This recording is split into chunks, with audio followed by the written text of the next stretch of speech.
हाय। अब हम डिस्कस कर रहे हैं व्हाट इज फ्लो चार्ट। आज के वीडियो में हम डिस्कस करेंगे फ्लो चार्ट होता क्या है, फ्लो चार्ट डिजाइन कैसे करते हैं, फ्लो चार्ट को डिजाइन करने की गाइडलाइंस क्या होती है, एक अच्छा फ्लो चार्ट या क्वालिटी वाला फ्लो चार्ट क्या होता है। तो जैसा कि नाम से ही पता लग रहा है what is flow chart. Flow chart मतलब कि किसी फ्लो को डिफाइन करने वाला चार्ट। चार्ट से मतलब पिक्टोरियल रिप्रेजेंटेशन या ग्राफिकल रिप्रेजेंटेशन। तो फ्लो चार्ट क्या होता है, या तो किसी चीज का पिक्टोरियल रिप्रेजेंटेशन होता है या कहते हैं उसे ग्राफिकल रिप्रेजेंटेशन होता है। तो फ्लो चार्ट जैसे अपना खुद के नाम से बोलता है, फ्लो मतलब जैसे कि एक नदी बहती है, जिस जिस एरिया से वो होकर के जाती है, तो जब उसका रोड मैप, नदी का मैप डिजाइन होता है तो उसके अंदर पूरा हम दिमाग कर देते हैं कि नदी इस तरीके से होकर के इस तरीके से जाती है। तो वो होता है फ्लो एक रिवर का। उसी तरीके से जब आप कोई सिस्टम डिजाइन करते हैं या कोई प्रोसेस को परफॉर्म करते हैं या कोई ऑपरेशन परफॉर्म करते हैं, फॉर एग्जाम्पल के लिए जैसे किचन के अंदर मम्मी अगर हमारा खाना भी बना रही होती है, तो उस टाइम पे भी क्या होता है, प्रोसेस होता है कि अगर जैसे चपाती बनानी तो सबसे पहले आटा गीला करा जाएगा, उसको अच्छे तरीके से सेट करा जाएगा, उसके बाद में रोटी बनेगी। ऐसे नहीं कि सीधी रोटी, जो सूखा आटा है उसी को हमने रोटी बनाने के लिए डाल दिया है, ठीक है। तो हर चीज का प्रोसेस होता है। उसी तरीके से जब हम प्रोग्रामिंग के अंदर बात करते हैं तो प्रोग्रामिंग के अंदर भी हर स्टेप्स को प्रोसेस करने का या हर ऑपरेशन को परफॉर्म करने के कुछ स्टेप्स होते हैं। उन स्टेप्स को डिफाइन करने का जो प्रोसेस होता है उसे कहते हैं फ्लो चार्ट। तो फ्लो चार्ट की जब हम बात करें तो क्या होता है, a flow chart is a symmetric representation of an algorithm और a step wise process showing the steps as boxes of various kinds and their order by connecting these with arrow। मतलब फ्लो चार्ट क्या होता है, symmetric representation होता है किसी algorithm का, step by step. उसके अंदर क्या होता है, बॉक्सेज होते हैं, बॉक्सेज को आपस में कनेक्ट करा जाता है। कनेक्ट किसके थ्रू करा जाता है, एरो के थ्रू। ये ग्राफ का रिप्रेजेंटेशन का तरीका है। ये दूसरी लैंग्वेज में बोले, दूसरी डेफिनेशन के अकॉर्डिंग बोले तो क्या होता है, ए फ्लो चार्ट और flow diagram is a graphical representation of a process और system that detail the sequencing of steps required to create output. मतलब कि फ्लो चार्ट होता क्या है, किसी भी ऑपरेशन को परफॉर्म करने की डिटेल्ड इंफॉर्मेशन जिस चार्ट के अंदर होती है, ग्राफिकल रिप्रेजेंटेशन के अंदर होती है, विद सीक्वेंसिंग के साथ कि किस ऑर्डर पे कौन सा एक्शन परफॉर्म होगा, उसे कहते हैं फ्लो चार्ट। या हम बोलेंगे flow chart is A picture of the separate steps of a process in sequential order. तो तीन हमने स्टेटमेंट दिए, तीनों स्टेटमेंट का एक ही मतलब है कि किसी भी ऑपरेशन को या किसी भी टास्क को परफॉर्म करने का एक प्री डिफाइंड पैटर्न होता है, प्री डिफाइंड रूल्स होते हैं। उन रूल्स को ही ग्राफिकली जिस तरीके से रिप्रेजेंट करते हैं कि सीक्वेंशियल ऑर्डर के अंदर, तो उसे कहते हैं फ्लो चार्ट। ठीक है। जैसे कि हम मान लेते हैं कि ऑर्डर मैनेजमेंट फ्लो चार्ट कैसे होता है। ऑर्डर मैनेजमेंट से मतलब है, जैसे कि मान लीजिए कि आपने पिज्जा के लिए ऑर्डर करा है, डोमिनोज वाली बुक, डोमिनोज के ऐप के ऊपर ऑर्डर करा है, या फिर अमेजोन के ऊपर या फ्लिपकार्ट के ऊपर, किसी भी शॉपिंग पोर्टल के ऊपर जब हम ऑर्डर प्लेस करते हैं, तो उस ऑर्डर को परफॉर्म करने के क्या तरीके हो सकते हैं, उसका एक फ्लो चार्ट हमने बनाया। कि जैसे सबसे पहले तो ऑर्डर रिसीव होता है आउटलेट के ऊपर या फिर कह लीजिए शॉपिंग पोर्टल के ऊपर, जहां भी उनके एग्जीक्यूटिव होते हैं उनके पास सबसे पहले ऑर्डर जाता है। तो सबसे पहले जाके उस क्या करते हैं, उस ऑर्डर को चेक करेंगे। चेक करने के बाद वो चेक करते हैं उसकी वैलिडिटी की, क्या जो ऑर्डर हमारे पास में आया है क्या वो वैलिड है या नहीं है। वैलिड करने का हमको कुछ भी प्रोसेस हो सकता है।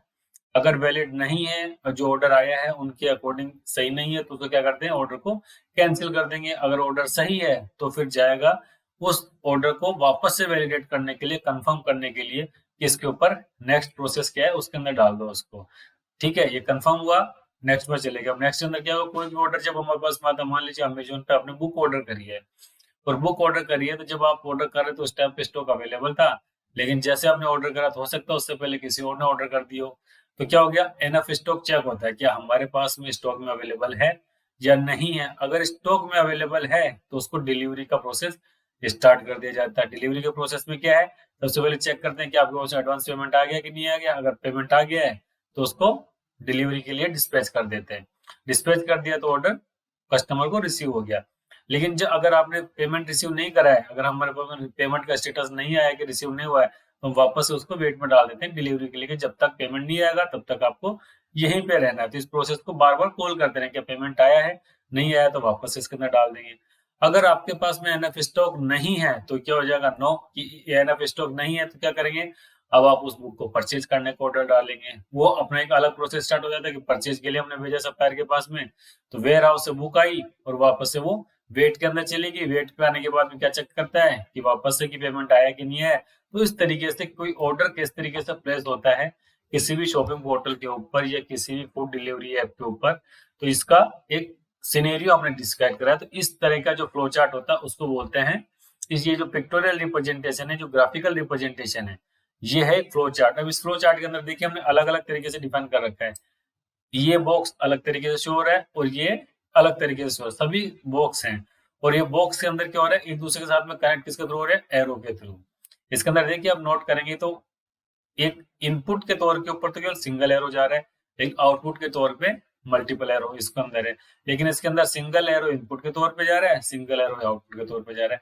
तो इस तरीके से इन फ्लो लाइंस का कैसे यूज करते हैं, किस सिंबल का क्या यूज होता है, किस बॉक्स का क्या यूज होता है, ये हम आगे डिस्कस करेंगे। तो ये एक सिंपल हमारा फ्लो चार्ट है। इसी तरीके से फ्लो चार्ट होते हैं। फ्लो चार्ट किसी भी चीज का हो सकता है, प्रोग्रामिंग में प्रोग्राम का हो सकता है, नॉर्मल हमारी डे टू डे लाइफ के अंदर किसी भी प्रोसेस का हो सकता है, इंजीनियरिंग के अंदर जैसे मान लीजिए मैकेनिकल इंजीनियरिंग है तो इंजन का कैसे फ्लो होता है उसका भी फ्लो चार्ट होता है। इंजन डिजाइन करने वालों को उस फ्लो चार्ट के अकॉर्डिंग काम करना पड़ता है। सिविल इंजीनियर्स को भी अपने प्रोसेस को फॉलो करने के लिए ऑटोकैड्स के अंदर की किस तरीके से फाइल डिजाइन होती है उसका भी फ्लो चार्ट होता है। इलेक्ट्रिशियन के पास भी होता है। मतलब दुनिया में कोई भी टास्क होता है जिसको परफॉर्म करना है तो उसका पर्टिकुलर सीक्वेंस डिफाइन है। उस सीक्वेंस के अकॉर्डिंग जब हम काम करते हैं तो ही हमारे पास में आउटपुट एकदम परफेक्ट आता है।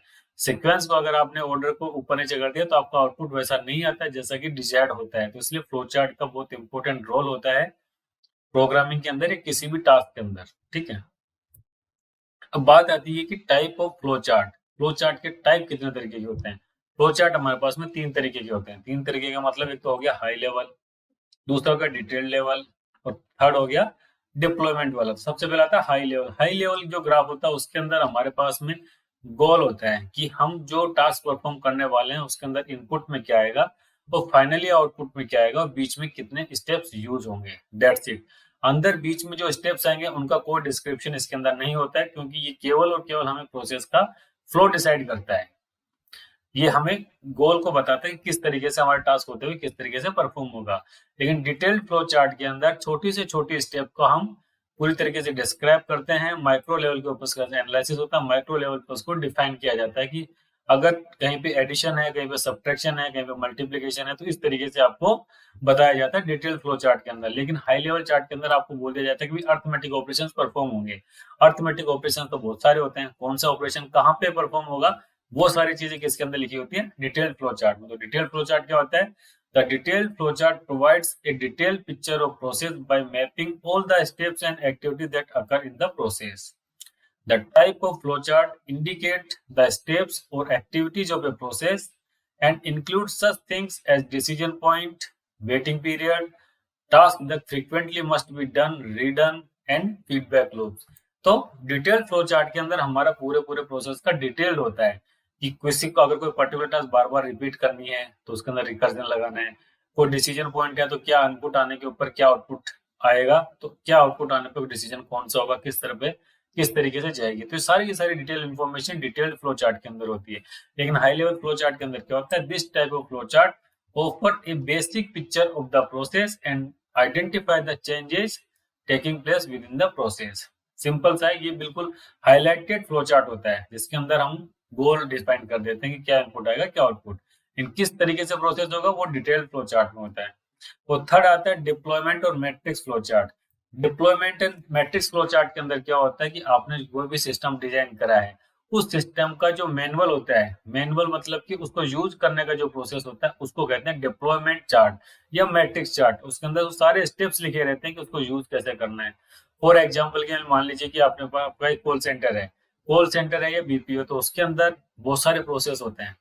आपके पास में कॉल आती है, कॉल आने के बाद में आईवीआर की तरफ से आपके पास में रेस्पॉन्स आता है कि 1 डायल करो इसके लिए, 2 डायल करो इसके लिए, 3 डायल करो इसके लिए।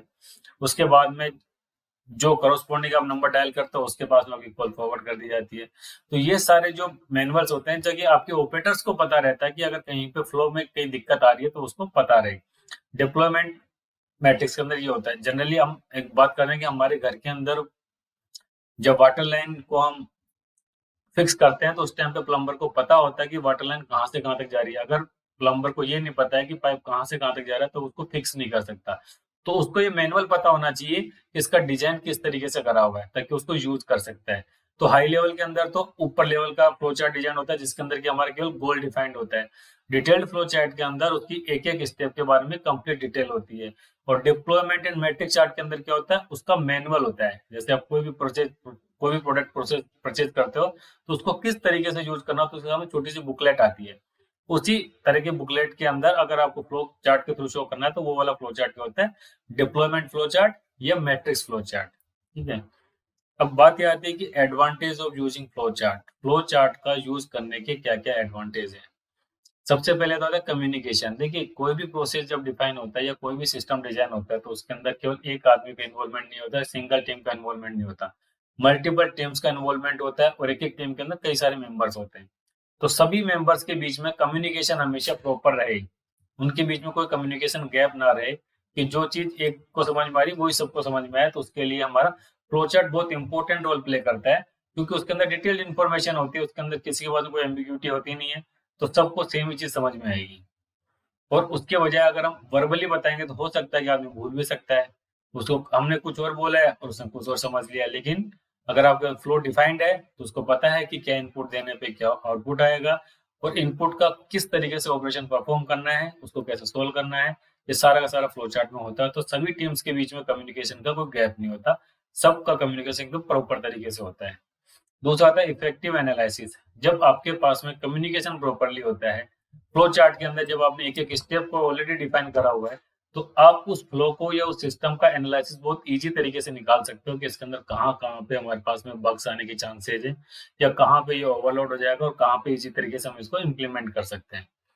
थर्ड आता है प्रॉपर डॉक्यूमेंटेशन। प्रॉपर डॉक्यूमेंटेशन मतलब कि फ्लो चार्ट जब हर प्रोसेस का आपके पास में डिफाइंड है तो किसी भी प्रोसेस के अंदर कोई भी अनजान भी आदमी आकर के समझ सकता है कि इस प्रोसेस को कहाँ से स्टार्ट करना है, कहाँ पे एंड करना है, इसके अंदर क्या इनपुट आएगा क्या आउटपुट आएगा। उसको आपको बार बार किसी को समझाने की जरूरत नहीं पड़ती, वो जस्ट आपके सामने पेपर देखेगा या उसकी पीडीएफ शो करेंगे आप उसके चार्ट की, तो उसको समझ में आ जाएगा कि क्या एक्शन परफॉर्म करना होता है।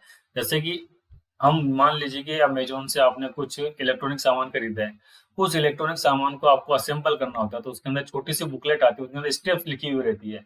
अब अमेजोन वाले या जो इलेक्ट्रॉनिक आइटम जिसने वो बनाया था वो हर किसी को तो ट्रेंड करता नहीं है, वो केवल आपको बुकलेट दे देता है। उस बुकलेट को देख करके कोई भी आदमी होता है उसको प्रोडक्ट को असेंबल कर लेता है। कोई छोटी मोटी दिक्कत आती है किसी किसी को, अदरवाइज तो 99% हर कोई उसको असेंबल कर लेता है। क्यों? क्योंकि उसका प्रॉपर डॉक्यूमेंट है।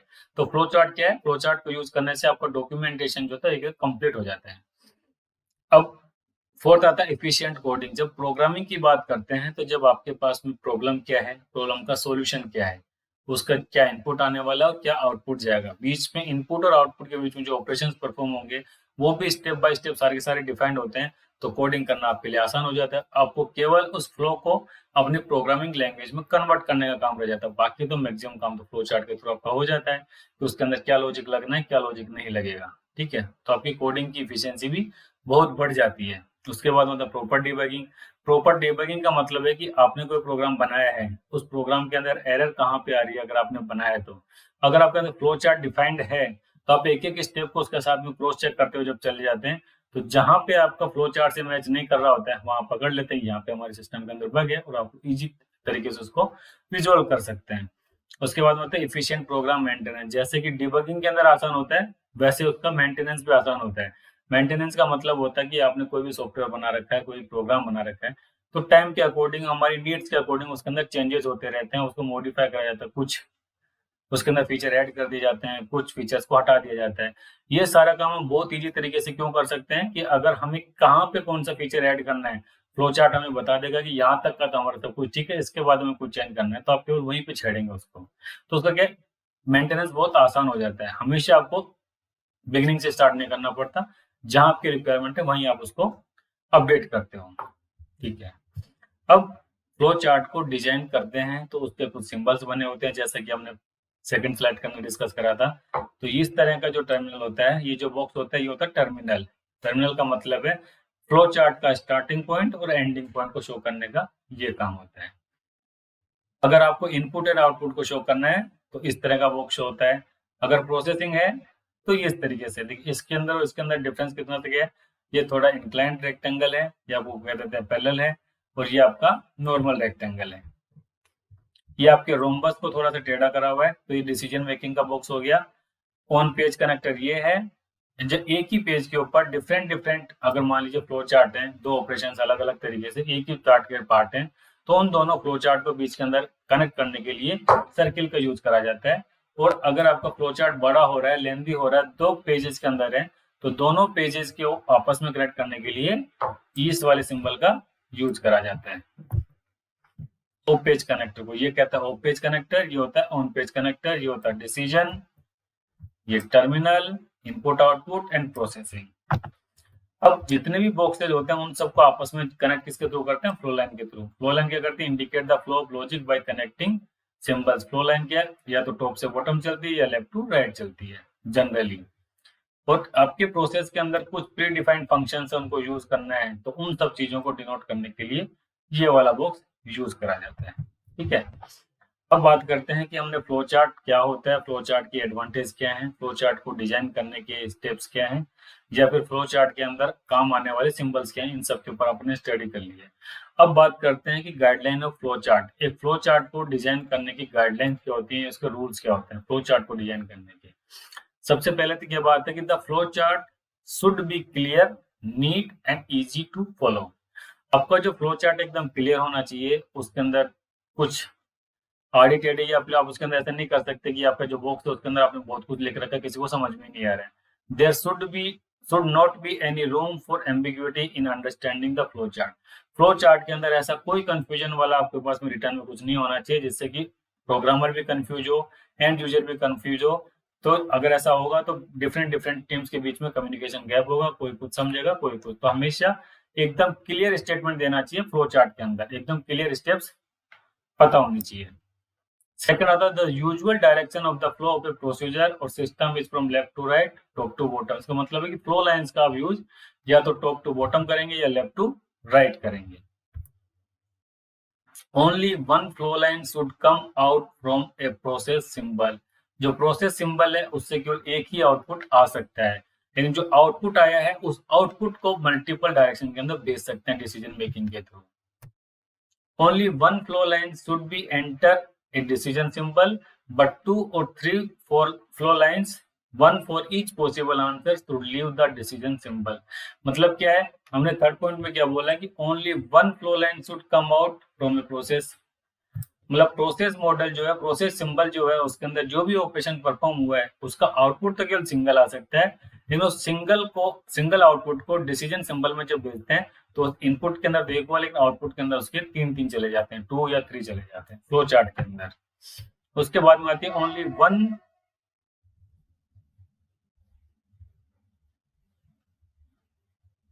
Only one flow line is used in conjunction with terminal symbol.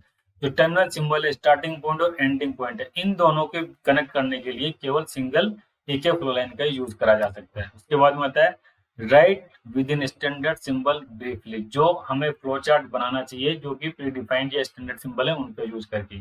अगर आपके पास में रिक्वायरमेंट होती है और डिटेल इंफॉर्मेशन देने के लिए, तो आप अनोटेशन सिंबल का यूज कर सकते हैं कंप्यूटेशन के स्टेप्स को शो करने के लिए। If the flow chart become complex, अगर मान लीजिए कि कोई आपका ऑपरेशन इतना कॉम्प्लेक्स है कि उसका फ्लो चार्ट भी बहुत डिफिकल्ट बन रहा है, तो क्या करते हैं, उसको बेटर है कि उसको नंबर ऑफ फ्लोज के अंदर तोड़ दें, कई सारे मल्टीपल फ्लो चार्ट बनाते हैं और उनका आपस में कनेक्ट करते हैं। तो क्या होता है, it is better to use connector symbol to reduce the number of flow lines, avoid the intersection of flow lines if you want to make it more effective and better way of communication। Flow lines का हमें कोशिश करनी चाहिए दो flow lines आपस में कभी भी इंटरसेक्ट ना करे, उससे कंफ्यूजन ही क्रिएट होता है। Ensure that the flow chart has a logical start and finish। मतलब कोई भी ऑपरेशन जिसका आप फ्लो चार्ट बना रहे हैं तो उसका कुछ लॉजिकल मीनिंग होना चाहिए। ऐसा नहीं कि मतलब आपने स्टार्ट तो कर दिया लेकिन उसका एंड ही नहीं कर पा रहे, और एंड कर रहे हो तो स्टार्ट कहाँ से होगा ये आपको पता नहीं है। तो मतलब उसका लॉजिकल स्टार्ट भी होना चाहिए, लॉजिकल एंड भी होना चाहिए, कहाँ से स्टार्ट होगा कहाँ पे खत्म होगा। It is useful to test the validity of the flowchart by passing through it with a sample test data। Best चीज क्या होती है कि आपका फ्लो चार्ट सही है कि नहीं है, तो आप जब फ्लो चार्ट बना लेते हैं उसके बाद में सैंपल डेटा के साथ उसको मैनुअल टेस्ट करना बहुत जरूरी होता है। अगर आपने मैनुअल टेस्ट के साथ फ्लो चार्ट को डिजाइन कर दिया है तो आपके मैक्सिमम 99% तो एरर्स वहां पे निकल जाती है। तो प्रोग्रामिंग वाला जो फील्ड है, प्रोग्रामिंग वाला जो पोर्शन, उसमें जाने से पहले आपका लगभग एक सिस्टम का सारी चीजें क्लियर हो चुकी होती है। अब हम एग्जांपल लेते हैं। Add two number entered by the user. एक फ्लो चार्ट बना रहे हैं जिसके अंदर की दो नंबर्स की एंट्री ली जाती है और उनका सम जो है डिस्प्ले करा जा रहा है आउटपुट के अंदर। तो उसके अंदर सबसे पहले तो देखिए स्टार्ट टर्मिनल लगा दिया हमने, सिंगल फ्लो लाइन निकल रही है कनेक्टर के लिए। अब यहाँ पे हमने वेरिएबल्स को डिक्लेयर कर दिया है, n1 n2 एंड सम।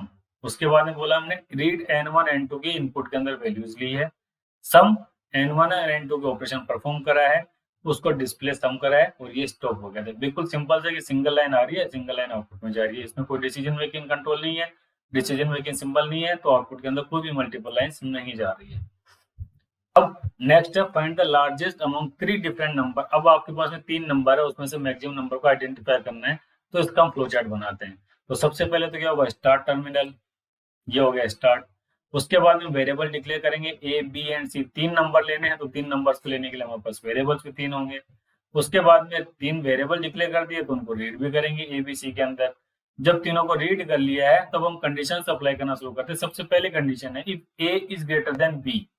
देखिए इसके अंदर इनपुट का जो फ्लो लाइन है वो तो सिंगल है, लेकिन आउटपुट की फ्लो लाइन 2 है। 2 क्यों है, हमने कंडीशन क्या चेक करी, if A is greater than B, कि ए या तो बी से बड़ा हो सकता है या छोटा हो सकता है। अगर ए बी से बड़ा हुआ तो क्या हुआ, इस वाले पोर्शन में आ जाएगा, अगर फॉल्स हुआ तो इस वाले पोर्शन में चला जाएगा। सेम उसी तरीके से अगर ए सी से बड़ा है तो इसकी भी सिंगल इनपुट लाइन है और 2 आउटपुट लाइन है। वैसे यहाँ पे सिंगल इनपुट लाइन है, 2 आउटपुट लाइन है।